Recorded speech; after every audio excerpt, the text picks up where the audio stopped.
De acordo com a Embrapa, o Brasil é o quinto maior produtor de coco no mundo. O estado do Sergipe ocupa o segundo ranking no Brasil. No entanto, apesar do Brasil estar no ranking, o coco gera cerca de 6,7 milhões de toneladas de casca por ano, gerando um grave problema ambiental, pois o descarte desse material causa gerações de gases como o metano, além de influenciar para o aumento do efeito estufa, sendo os causadores do aquecimento global. Foi a partir disso que nos propomos com este trabalho, onde pensamos em uma proposta de solução para amenizar tal problemática. Nós pegamos a fibra do coco, que estaria contaminando o meio ambiente, e reaproveitamos para fortalecer o tijolo de solo cimento.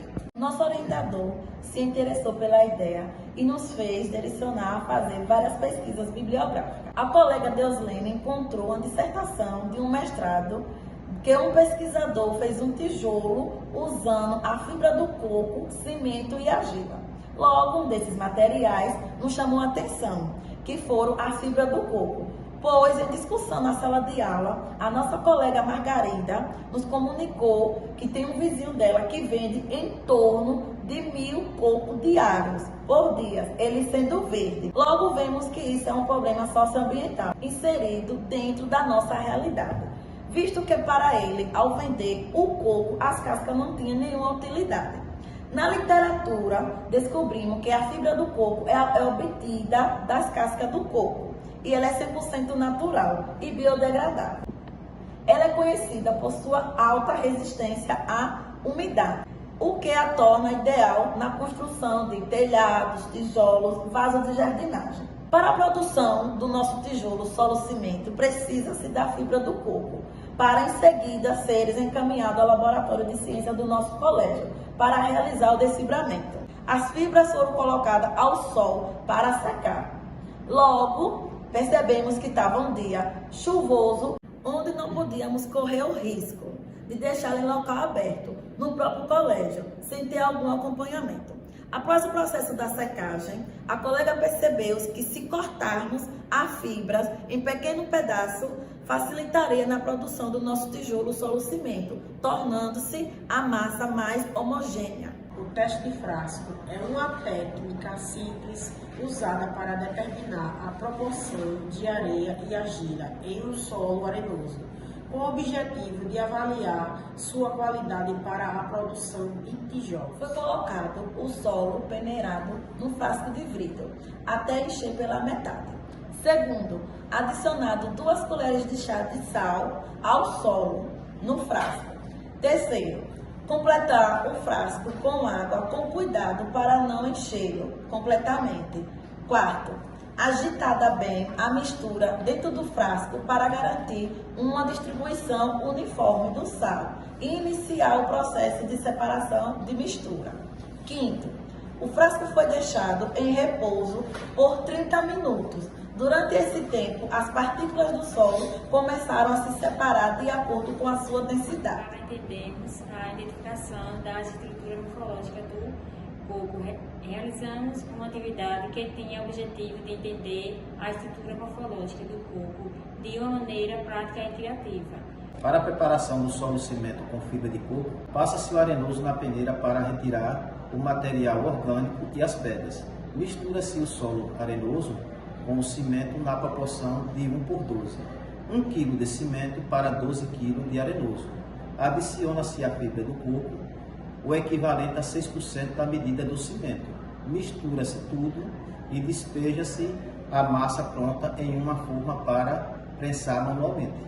Na preparação do solo-cimento sem fibra de coco, foi utilizado o mesmo processo do solo-cimento com fibra, no entanto, sem adição da fibra de coco. A cura do nosso tijolo é manual, com duração mínima de 7 dias, sem necessidade de forno e queima de madeira como combustível, evitando a poluição atmosférica. No procedimento para a produção de tijolo de solo-cimento, foram seguidas as seguintes etapas.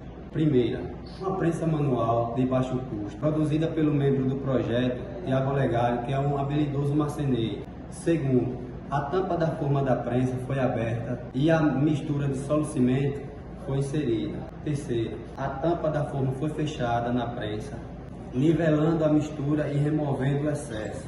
Quarto, após a prensagem, os estudantes notaram que a melhor maneira de retirar os tijolos da prensa era dando pequenos toques nas laterais. Quinta, após a desmoldagem dos tijolos foram retirados imediatamente da prensa.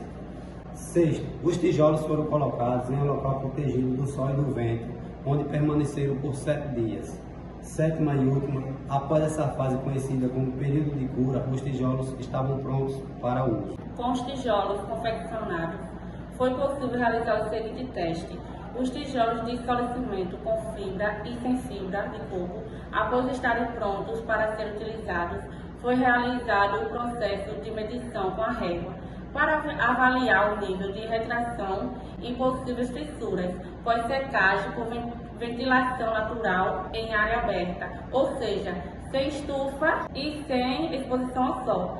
Desse modo, verificamos que a média de tijolos atendeu às especificações da NBR 8491 de 2012. Após as dimensões nominais dos tijolos permaneceram com altura menor que a sua largura dentro dos padrões exigidos.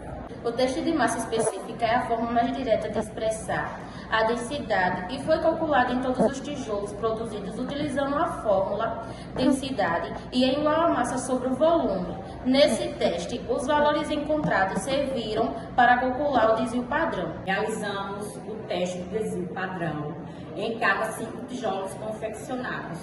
Para facilitar os cálculos, utilizamos o aplicativo SD Calc. Os ensaios conduzidos em conformidade com a NBR 8491, uma vez que, nos cálculos do desvio padrão, no lote sem fibra, foi constatado que as variações de pesos e medidas apresentaram uma retração, uma dilatação consideradas normais e aceitáveis. O teste de absorção de água consistiu em mergulhar as amostras num reservatório de água por um período de 24 horas. Para medir o percentual de absorção de água e possíveis reações nas amostras, como aumento do peso e expansão nas medidas. As amostras testadas tiveram índices variados de absorção e o aumento das medidas, que após a perda de água, retornou às medidas de origem. E os tijolos sem fibra testados absorveram a mesma quantidade de água, diferentemente dos tijolos com fibra, que houve variação. Talvez esse fator deve ter ocorrido por não haver homogeneidade das fibras nos tijolos, visto que a massa utilizada foi a mesma atendendo aos parâmetros da NBR 8492. O teste de resistência à compressão axial, esse teste foi o mais interessante, pois realizamos no departamento do IFES. Utilizamos uma prensa hidráulica, onde realizamos os ensaios em tijolo com fibra e sem fibra.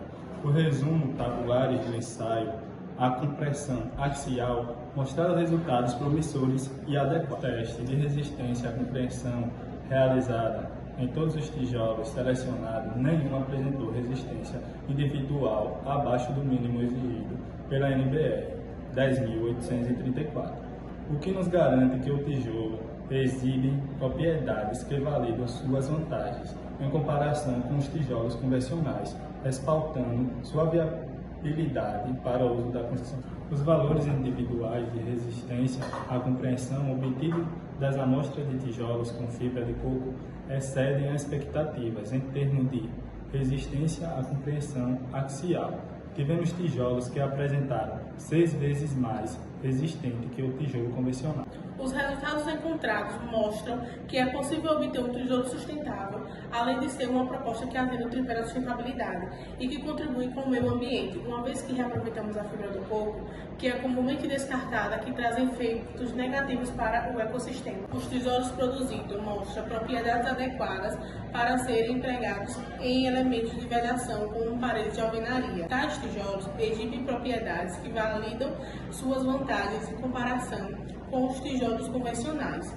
Os testes de resistência à compressão, absorção de água e densidade fornecem resultados significativos e satisfatórios, respaldando a viabilidade desses tijolos para o uso de construção civil.